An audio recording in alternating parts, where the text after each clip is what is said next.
Надо в первую очередь померить напряжение. Когда пошел, померил напряжение, и оказалось, что у меня выдает генератор 17 вольт.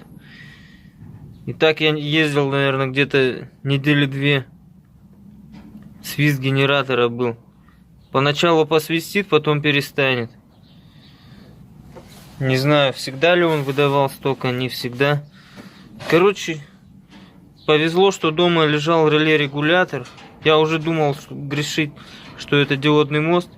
Поставил реле-регулятор с щетками. И все. Сразу измерил напряжение 14 вольт. Так что причина была в реле-регуляторе.